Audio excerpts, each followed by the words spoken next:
যে আজকে যত সংকট দেখতেছেন এগুলো তৈরি করা, এগুলো নাটক। মূল ঘটনা হচ্ছে দেখলেন তুই সমস্ত মানুষ এরা অত কিছু বোঝে না, ওরা শুধু ভোটটা দিতে চায়। আমার ভোট আমি দেব, যাকে খুশি তাকে দেব। একটা দল বলতেছে যে গণভোট হতে হবে নির্বাচনের আগে, তাই না? কয়েকটা দল। আর আমরা বলছি যে নির্বাচনের গণভোট দিয়ে হয় নির্বাচনের দিনেই হবে। এই সাধারণ মানুষ আপনারা এত কিছু কি ভোটে বোঝেন? সত্যি কথা বলেন তো, এই গণভোট সনদ এইসবকে আমরা বুঝি? বুঝি আর এগুলো বোঝে শিক্ষিত সমস্ত উপরতলা থেকে আমেরিকা থেকে কিছু লোক আসছে, আইসে এখানে এখন এগুলো আমাদের ঘাড়ের মধ্যে চাপাচ্ছে। আমরা মাইনে নিচ্ছি বিএনপি যে যতগুলো পরিবর্তন করতে চায়, সংস্কার করতে চায়, সেটা আমরা রাজি আছি। কিন্তু যেটা রাজি হব সেটাই শুধু আসবে, আর যেটা রাজি হব না সেটা পার্লামেন্টে যাবে। পার্লামেন্টে গিয়ে আপনারা তর্ক বিতর্ক হবে, ভোটাভুটি হবে, সেখানে পাস হবে। প্রিয় মা বোনেরা ও ভাইরা, এই ভোটটা আমাদের জন্য খুব একটা ইম্পর্টেন্ট, জরুরি একটা ভোট। কেন? যে 15 বছর আমরা ভোট দেওয়া পারি নাই, এইবার আমরা ভোট দিব, যে ভোটের মাধ্যমে আমরা আমাদের পরবর্তী সরকার পার্লামেন্ট গঠন করব। যে আজকে যত সংকট দেখতেছেন এগুলো তৈরি করা, এগুলো নাটক।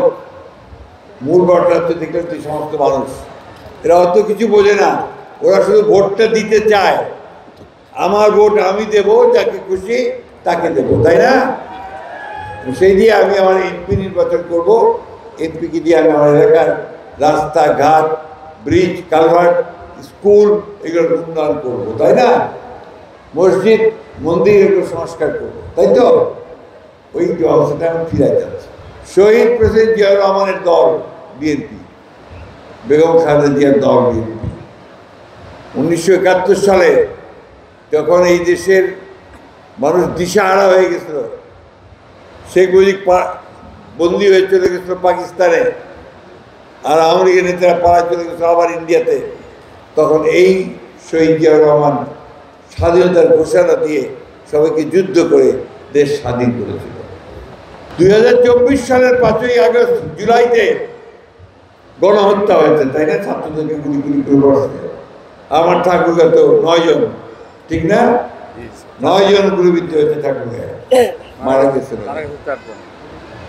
পঙ্গু হয়ে গেছে অনেকে। আর 1971 সালে স্বাধীনতা যুদ্ধের সময় তখন আমার অনেক ভাই সেদিন এই পাক হানাদার বাহিনীর হাতে, অর্থাৎ দোসরদের হাতে নিহত হয়েছে, শহীদ হয়েছে, ঠিক কিনা? এই দুইটার মধ্যে পার্থক্য একটাই, তখন পশ্চিম হানাদার বাহিনী পাকিস্তানিরা আমাদের এখানকার কিছু লোকজনকে নিয়ে তারা এই মানুষগুলো হত্যা করছিল।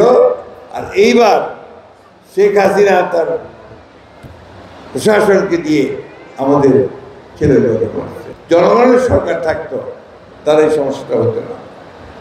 তাহলে জনগণের সরকার থাকলে সে বুঝতে পারতো আমার তো এমপি নাই, আলাই আমার কাক কইম, ঠিক না? ওই জন্য এমপি তৈরি করতে হবে, সেই এমপি তৈরি করতে আপনার নিজের মানুষকে, যাতে করে আপনাদের সমস্যাগুলো তাদের কাছে পৌঁছায়।